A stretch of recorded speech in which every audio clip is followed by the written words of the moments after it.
Hello everyone, welcome and welcome back to my channel. आज की बात किस टॉपिक पर होने वाली है, तो आज हम बात करने वाले हैं पीरियड्स टॉक पर, जो कि हर एक लड़की को पता होनी चाहिए क्योंकि आजकल बहुत ही सारे इन्फेक्शंस फैल रहे हैं। तो आपको ये कुछ चीज़ें हैं जो आपको बहुत ही ध्यान रखना चाहिए ताकि हमारी बॉडी दूर रखने के लिए सक्षम हो जाए। ठीक है, तो चलिए आज का वीडियो हम स्टार्ट करते हैं। Don't take it more time, let's get start the video. अगर आपको वजाइना में इचिंग हो रही है, बर्निंग हो रही है, लोअर एब्डोमेन में पेन हो रहा है, यूरिन करते वक्त ब्लीडिंग हो रही है, तो सतर्क हो जाइए, आपको वजाइनल इन्फेक्शन हो चुका है। तो इसलिए मैं आज आपको बताने जा रही हूँ कि हमें पीरियड्स के दौरान क्या क्या प्रोटेक्शन यूज़ करने होंगे, क्या क्या ध्यान रखना होगा जिससे हम बैक्टीरियल और यीस्ट इन्फेक्शन से बच सकते हैं, वजाइनल इन्फेक्शन से। तो अगर आपको ये सब कुछ जानना है तो प्लीज़ लास्ट तक ये वीडियो ज़रूर देखना, और देखना ही देखना, आपको कुछ ना कुछ सीखने को मिलेगा ही मिलेगा। So please continue watch this video. So पहले हम बात कर लेते हैं कि पीरियड्स क्या है। पीरियड्स यानी कि मासिक धर्म। तो पीरियड्स एक हेल्दी प्रोसेस है। यूट्रस में लाइनिंग बन जाती है ब्लड की, और वो महीने के एंड में निकल जाती है, सेड हो जाती है, तो उसे हम पीरियड्स कहते हैं।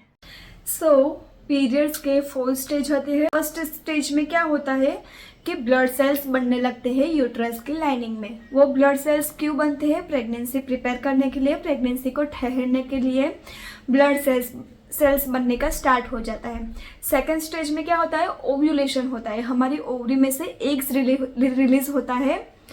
क्यों? सम से फर्टिलाइज करने के लिए। थर्ड स्टेज में होता है सेडिंग, और फोर्थ स्टेज में होता है length of the periods 3 to 7 days। Okay, normally यही होता है 3 to 7 days।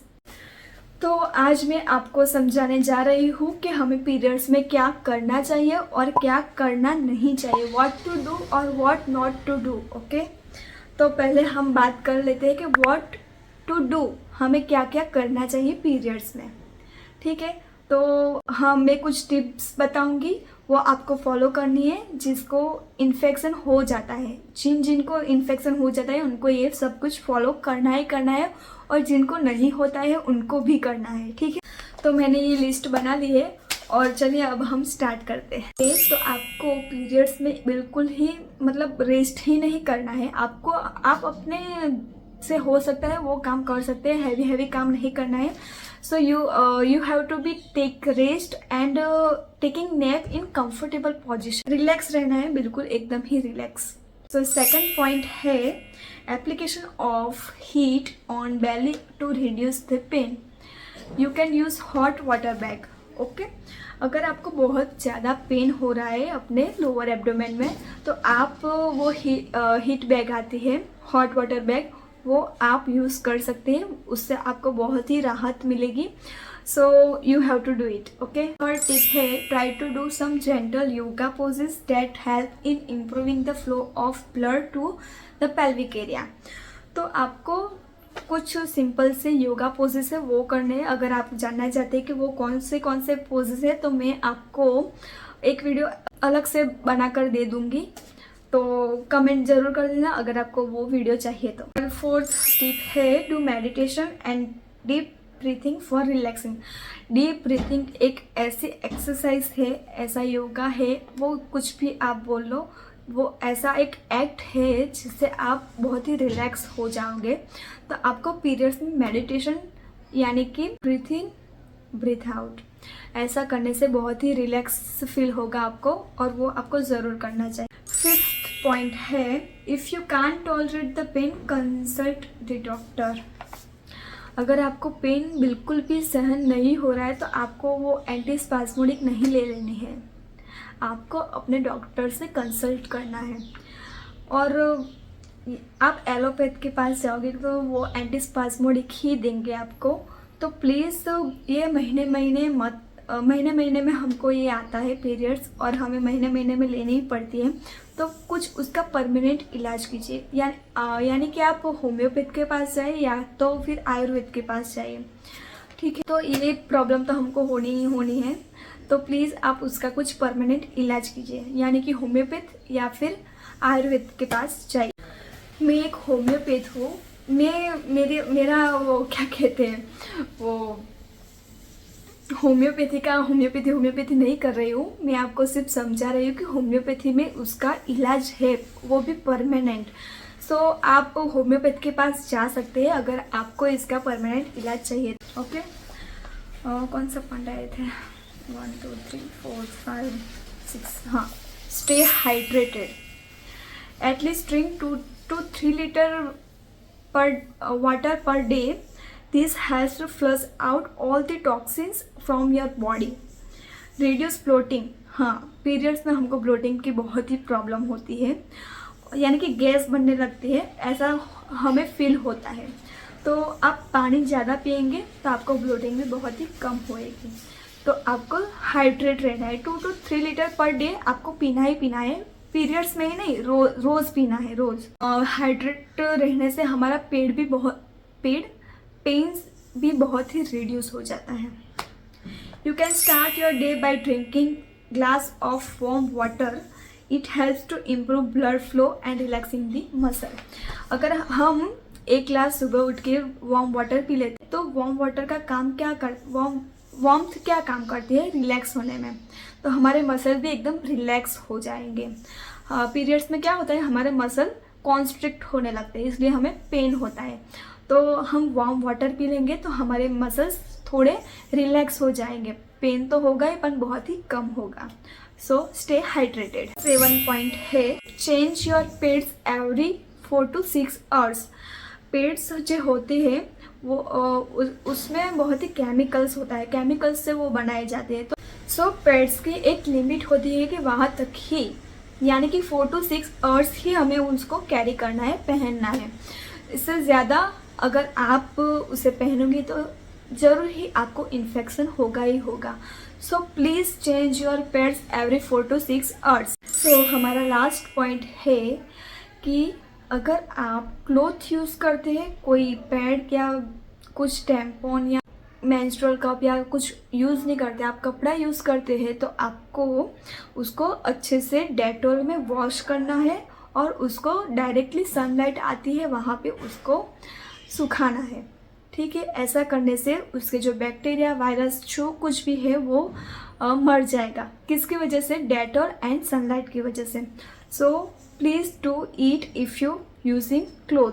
तो अब हम स्टार्ट करते हैं what not to do during periods. So first point है, do not eat junk food and caffeine. हम पीरियड्स पे होते हैं तो हमें कुछ ना कुछ खाने की क्रेविंग्स होती रहती है, तो प्लीज़ जंक फूड मत खाइए। चाहे आपको कितनी भी जंक फूड खाने की इच्छा हो, प्लीज़ उसको मार दीजिए और हेल्दी खाना घर का खाइए, क्योंकि जंक फूड में सॉल्ट्स और शुगर्स होती है जो हमारे क्रैम्प्स को और बढ़ा देती है, उसको और ज़्यादा वर्स कर देती है। सो please do not eat junk food during periods. और कैफ़ीन जो होती है वो तो बिल्कुल ही ख़राब है, मतलब 1 कप बहुत हो गया, चाय हो या फिर कॉफ़ी हो, 1 कप तो बहुत ही हो गई है आपके लिए, और वो आप ज़्यादा से ज़्यादा पिएंगी तो वो आपके क्रैम्प्स को बढ़ाएंगी और आपको वर्स कर देगी, डिस्कम्फर्ट कर देगी। So please don't eat junk food. Junk food आप खाएंगे तो उससे ब्लोटिंग भी होएगी, तो प्लीज़ उसको मत खाइए। हमारा अब सेकंड पॉइंट है, डू नॉट स्मोकिंग और अल्कोहल कंजप्शन। स्मोकिंग तो बिल्कुल ही नहीं करना है, हम मतलब मेल्स को भी नहीं करना चाहिए और फीमेल्स को भी नहीं करना चाहिए, वो बहुत ही गंदी चीज़ है। मतलब क्या मज़ा आता है उसको, और स्पेशली लेडीज़ को स्मोकिंग करके और अल्कोहल कंजप्शन करके। अल्कोहल में भी क्या मज़ा आता है यार, मुझे कुछ पता नहीं चल रहा। अल्कोहल तो बिल्कुल भी नहीं और स्मोकिंग तो बिल्कुल भी नहीं। अगर आपको एक हेल्दी प्रेगनेंसी फेस करनी है तो प्लीज़ दोनों को ही छोड़ दो, वो आपके लिए बनी ही नहीं है। हमारा थर्ड पॉइंट है, reduce the amount of salt in your diet. Salt का आपको पता है सॉल्ट खाने के मना करते हैं जिनको इडिमा की प्रॉब्लम होती है, मतलब बॉडी सूज जाती है, स्पेशली लोअर एक्सट्रीमिटीज में, लेग्स में सूजन हो जाती है, उसको हम इडिमा कहते हैं। तो वाटर रिटेंशन ज़्यादा हो जाता है जब हम सॉल्ट ज़्यादा इंटेक करते हैं। तो प्लीज़ पीरियड्स में ही नहीं, नॉर्मल डे में भी आप प्लीज़ सॉल्ट का बहुत ही कम से कम यूज़ करें, क्योंकि हमारी जनरेशन ऐसे है कि वो जंक फूड खाती ही खाती है। उस घर में थोड़ा सा ध्यान रख लीजिए। और हमारा 4th पॉइंट है don't consume pain killers frequently. आपको पेन किलर्स मैंने पहले आपको बताया, वैसे ही पेन किलर्स आपको लेने ही नहीं है। अगर आपको बहुत ही पेन हो रहा है तो प्लीज़ ले लीजिए, और अभी ले लीजिए, और बाद में प्लीज़ आप कोई होम्योपैथ से कंसल्ट कीजिए या फिर आयुर्वेदा से कंसल्ट कीजिए। Don't neglect hygiene down there.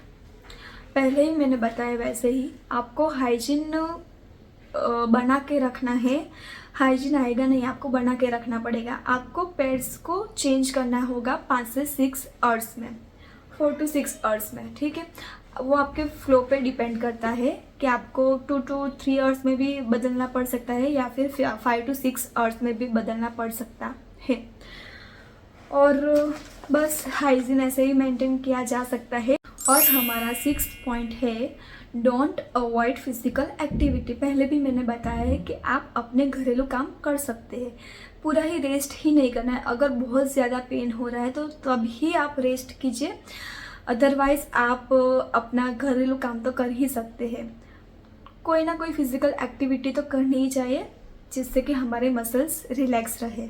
7th point है don't use scented toilet paper, tampons और पैड्स। बहुत सारी कंपनीज है जो स्कैंटेड बनाते हैं, यानी कि वो पैड्स में से, टैम्पॉन्स में स्मेल आती है, सेंटेड होता है। तो ऐसे सेंट वाली चीज़ें हमें यूज़ नहीं करनी है, क्योंकि वो पार्ट हमारा बहुत ही नाजुक होता है और इसकी वजह से वहाँ पे इरिटेशन हो जाती है और further that create infection. So please scented toilet papers भी हम यूज़ करते हैं उसको क्लीन करने के लिए, तो उसको भी मत यूज़ करो। जो ऑर्गेनिक है, नेचुरली प्रोडक्ट्स होते हैं वही यूज़ करो। सो मेक श्योर कि आप जो भी प्रोडक्ट्स यूज़ कर रहे हैं वो फ्रेगरेंस फ्री हो और बिल्कुल ही नेचुरल हो। So choose your organic products which are completely free from fragrance and any pesticides and other chemicals. 8th point है not wash your vagina thoroughly.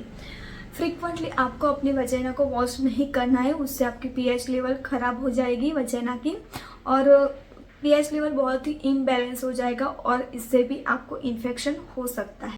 Infection में आपको यीस्ट इन्फेक्शन और बैक्टीरियल इन्फेक्शन हो सकता है। So please avoid this, do not wash your vagina thoroughly.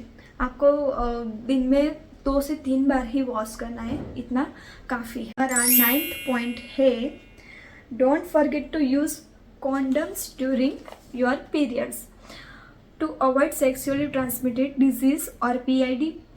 Okay, PID क्या है? Pelvic inflammatory disease है। सो आपको सेक्सुअल एक्टिविटी करते वक्त कॉन्डम्स का यूज़ करना है। सो आपको STD और PID जैसे डिजीज़ से प्रोटेक्शन मिल सके। Okay, that's all for today's video. अगर आपको ये वीडियो अच्छी लगी हो तो please like, share and subscribe ज़रूर कर देना, और आपके फ्रेंड्स और लड़कियों को भी शेयर कर देना ताकि उन तक भी ये बात पहुंच सके और वो भी इसका सही से इस्तेमाल कर सके।